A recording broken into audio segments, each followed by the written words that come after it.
أعوذ بالله من الشيطان الرجيم بسم الله الرحمن الرحيم وصلى الله على محمد وآله الطيبين الطاهرين.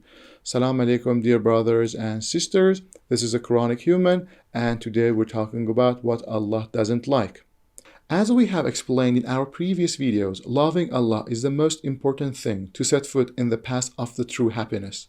So far, we have learned the general way of loving Allah and how to please Him with us.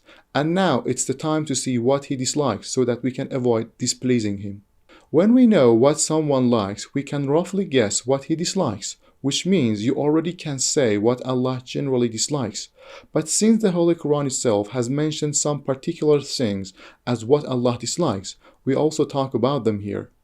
If you study the Holy Quran, you can immediately see that Allah dislikes infidels. For example, in Surah Al-Imran, verse number 32, Allah says, "Say, obey God and the Messenger, yet if they should turn away, remember that God does not love disbelievers."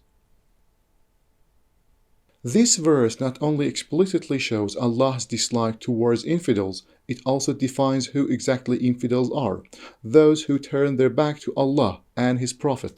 As we said earlier, obeying Prophet is the way to obtain Allah's love, and surely ignoring Him will be the way to be disliked by Allah. Allah is just and likes just people, and it's no wonder that He dislikes injustice and oppressors. In different Quranic verses, like verse number 57 of Surah Al-Imran, Allah said that He dislikes oppressors, and in verse number 45 of Surah Shura, Allah says, ألا إن الظالمين في عذاب مقيم. The unjust people are indeed in lasting punishment.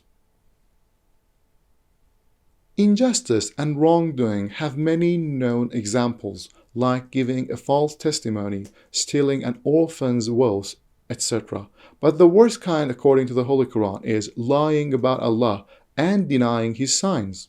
ومن أظلم ممن افترى على الله كذبا أو كذب بآياته إنه لا يفلح الظالمون. Who are more unjust than those who ascribe falsehood to God or reject His signs? The unjust will certainly never prosper. From this verse, we understand that injustice and disbelief are related and both are disliked by Allah. We can say that injustice has different levels, and at some points it turns into disbelief and man becomes an infidel. Or we can say that each small act of wrongdoing is a sign of disbelief, and the more the person moves towards Allah's wrath, the more nearer he gets to becoming an infidel. In verse number 10 of Surah Rum, Allah reveals this process. ثم كان عاقبة الذين أساءوا السوء أن كذبوا بآيات الله وكانوا بها يستهزئون. Then how evil was the outcome for those who practice evil, simply because they denied God's signs and kept on making fun of them. The least we can understand from this verse is that we should avoid even the smallest act of wrongdoing, because each one leads us one step closer to Allah's ultimate wrath.